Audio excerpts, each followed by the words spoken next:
my dear friends, welcome to our channel High Point, and in this lecture series today in this video we are going to learn about phenomenological criticism. So what is phenomenological criticism? What are the some points related to this particular criticism, school of criticism, and the key figures, key texts and key concepts related to phenomenological criticism? That's what we are going to learn in this video. So before starting, let me tell you the platforms that I'm available. So if you are listening to my video for the first time and if you have not yet subscribed to my channel, please do subscribe. If you like more contents related to NTA, UGC NET, JRF, English language and literature, and while you are subscribing, press the bell icon so that you get a notification whenever we publish a video in here. So just like in YouTube, we are also sharing many more variety of materials in my Instagram page, in the feed session, in the story, as well as in the reel session. You can follow me in this ID Ligimarian90 and save the materials to your account so that you can use them whenever it is needed. And if you are looking for some serious study materials which are well arranged, simplified, comprehensible, at the same time affordable, you can visit my website www.highpoint.in, and after having the free trial, if you are interested to have the whole 900 plus audio lectures, downloadable 300 plus PDF materials and the previous and practice question papers, then you can subscribe to the courses from the website itself. If you want to know more about the fee structure, course details and the free offers that we are providing through our website, you can WhatsApp me or call me in this number, or via Instagram too. You can message me, or in the website itself you have the facility to message me directly. Okay, so use the facilities to reach out to me, and let's begin the main content of this video. Let's have an introduction about phenomenological criticism. Phenomenology is a method of criticism that focuses on the impressions received by the reader. So what kind of impressions are received by the reader after reading a work? Phenomenological criticism makes the standard of their criticism, literary critical interpretation, the impressions received by the readers. According to what kind of impressions received and produced by the reader after reading a work, according to that, using that method, this phenomenological criticism criticizes and analyzes the text. Or else we can say that phenomenological criticism carries out its criticism, its work of interpretation of a work on the basis of the impressions received by the reader after reading that work. Okay, I hope this is clear. If not clear, you can comment below or you can directly message me in this number. Okay, I'll make no, if you tell where you didn't get the point, then I'll surely try to clarify your doubts. It sees the work of art as an aesthetic work existing only in the mind of the perceiver. So it's not simply like the impressions received by the reader or looking at the emotions produced within the reader, but they see the work of art as an aesthetic work. It only have an existence in the mindset of the perceiver. So the meaning and the impressions received by the reader, it has an existing or existence in the mind of the reader. Okay, rather than the physical existence of the work, they they focus upon the existence of the work inside the minds of the perceiver or the reader. This method was first developed by Edmund Husserl, who defined phenomenology as a form of methodological idealism seeking to explore an abstraction called human consciousness. So this method, phenomenological criticism, was first developed by Edmund Husserl, and he defined phenomenology like this. It's a form of methodological idealism. You know, we follows a methodological idealism that which seeks to explore an abstraction called human consciousness. It's an abstract idea. The impressions received by the author, the existence of a book inside the mind of the perceiver. These are abstraction. So it's, you know, phenomenological criticism explores that kind of an abstraction called human consciousness. Maybe it's a little bit difficult to understand, but if you could, you know, memorize this quotation, then that's great. For Husserl, phenomenology was the study of the essence of consciousness. So, what kind of consciousness you have about a work of art? That's what got studied in phenomenological criticism. And it is centered on the defining trait on intentionality and approached explicitly in the first person. Okay, so it is centered on defining the trait on intentionality and approached explicitly in the first person. Okay, now Husserl's notion of phenomenology was further critiqued and developed by hermeneutics philosophers such as Martin Heidegger. So, after Husserl, the hermeneutic philosophers such as Martin Heidegger further developed this particular criticism. For Heidegger, phenomenology is to let that which shows itself be seen from itself in the very way in which it shows itself from itself. This is a very tricky sentence, but if you see clearly, then you can understand. Phenomenology is to let that which shows itself be seen from itself in the very way in which it shows itself from itself. So, phenomenology is to let. So, phenomenology, take the example of the work. If you're doing phenomenological criticism, you have to let that particular work shows itself. So that particular work must show itself to you, and you have to see that which the work shows to you from itself. So by that work, what that work and how that work shows to you, you have to see that in a way that how that shows itself. So how that work particularly showing itself to you, you have to see that. It must be seen like that. So from that point of view, you have to, criticize a particular work. He argued that we must interpret our activities and the meaning things have for us looking to our contextual relation to things in the world. So Heidegger further argued that we must interpret our activities and the meaning of things have for us looking to our contextual relation to things in the world. It's not that we should not look at something outside the text, but we have to interpret everything in relation to the things in the world. While Husserl had focused on understanding being or phenomena, so being, so what is the work? What is the being of the work? So that consciousness, what is that understanding consciousness? So Husserl focused on that, or being or phenomena. He focused on that. Heidegger focused on Dasein. So about this term we will learn further in the coming slides. Dasein. So he's the one who developed this concept of Dasein in phenomenological criticism. Heidegger, which is translated as the mode of being human or the situated meaning of a human in the world. So Dacian means it is translated as the mode of being human.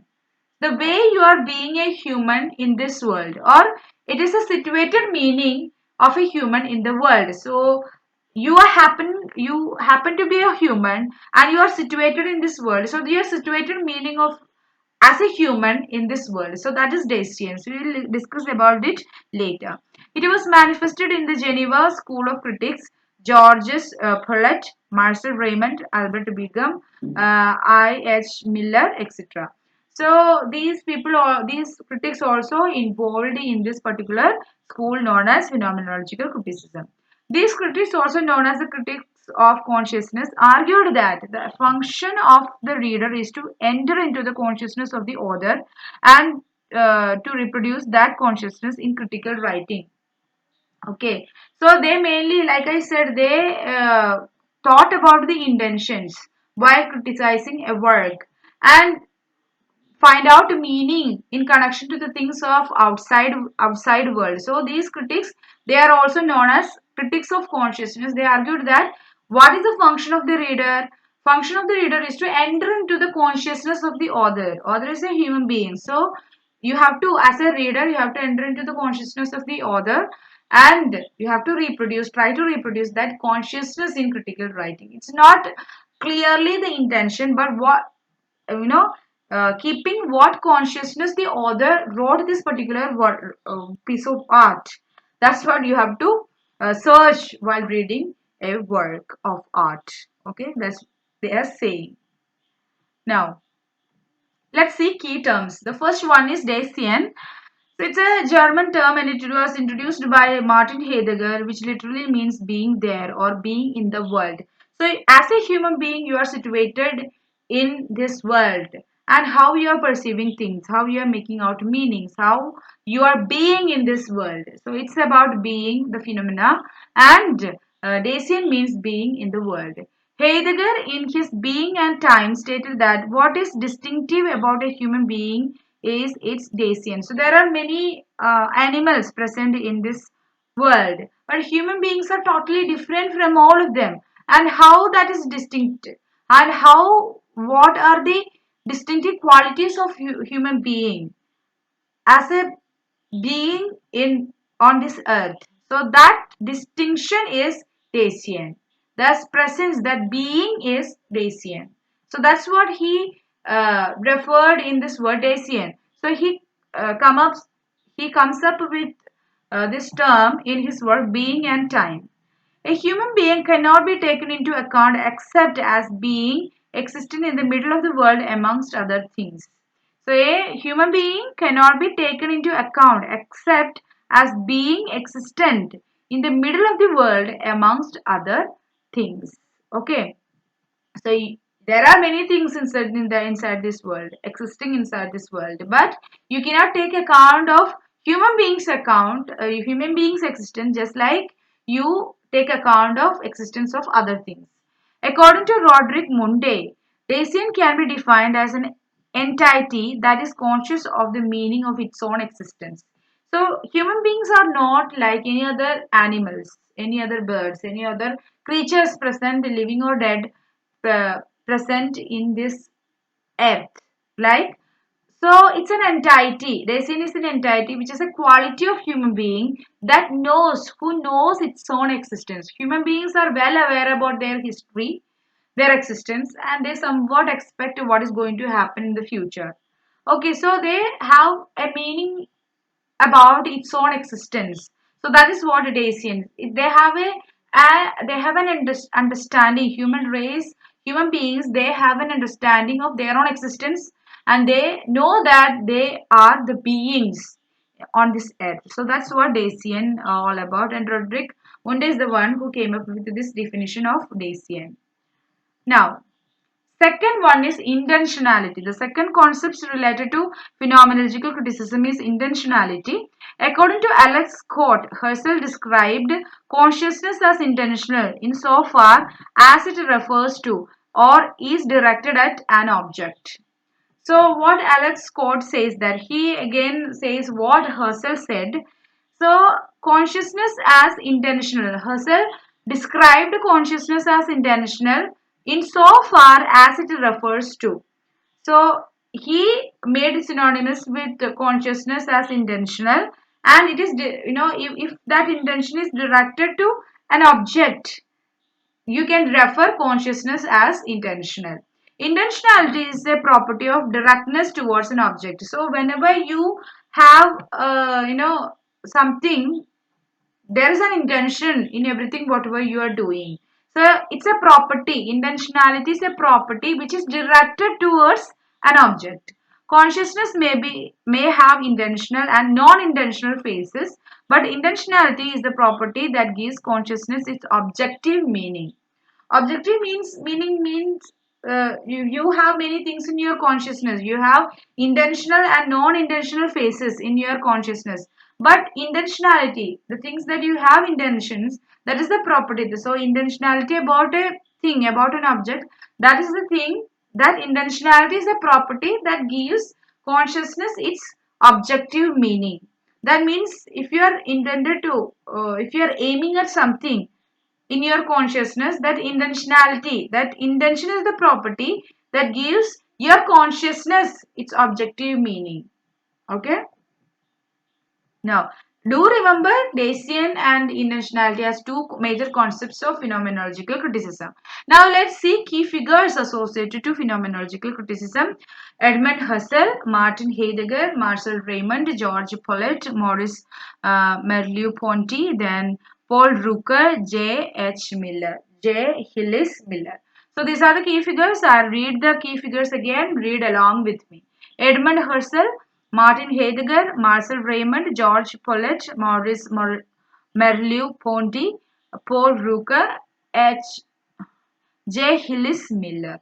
Remember their names at least, and some of them also related to some other school of criticism. Also, when we discuss that, we will again hear their names. Okay. Now, these are the key texts related to phenomenological criticism. I have mentioned only four of them. There are many, but at least remember these titles. Maurice Merleau-Ponty came up with the phenomenology of perception in the year 1945. Derrida's Speech and Phenomena and other essays on Husserl's theory of science, published in the year 1967. Edmund Husserl came up with the crisis of European sciences and transcendental phenomenology, an introduction to phenomenological philosophy in the year 1970. Paul Rooker published a work known as The Conflict of Interpretation Essays in Hermeneutics in 1974. So, do remember the author and the title if you could. Maurice Merleau-Ponty, Phenomenology of Perception, Jacques Derrida, Speech and Phenomena and other essays on Husserl's theory of science. Edmund Husserl again came up with The Crisis of European Sciences and Transcendental Phenomenology and Introduction to Phenomenological Philosophy. Paul Rooker, The Conflict of Interpretation, Essays in Hermeneutics. So pause the video and read this title 5, 6 times so that you remember them. So that's all about it. That's all about the key concepts, key figures, key text and some facts related to phenomenological criticism. I know this was a little bit complicated, but try to understand the concepts, and if you have any doubts regarding the points that I discussed, if you ask me specifically, I'll tell the clarifications that you uh, I'll try to give clarification. So don't forget to visit my website, and at the same time don't forget to follow me on Instagram. If you have not yet subscribed to my YouTube channel, do subscribe, and if you like the video, press the like button. Okay, and reach out to me through Instagram as well as WhatsApp if you want to know anything further related to the website or NTA UGC Net Share of English Language and Literature. Okay guys, meet you in the next video session. Until then, stay tuned to High Point and be happy and strive for your best in your life. Bye bye. Thank you.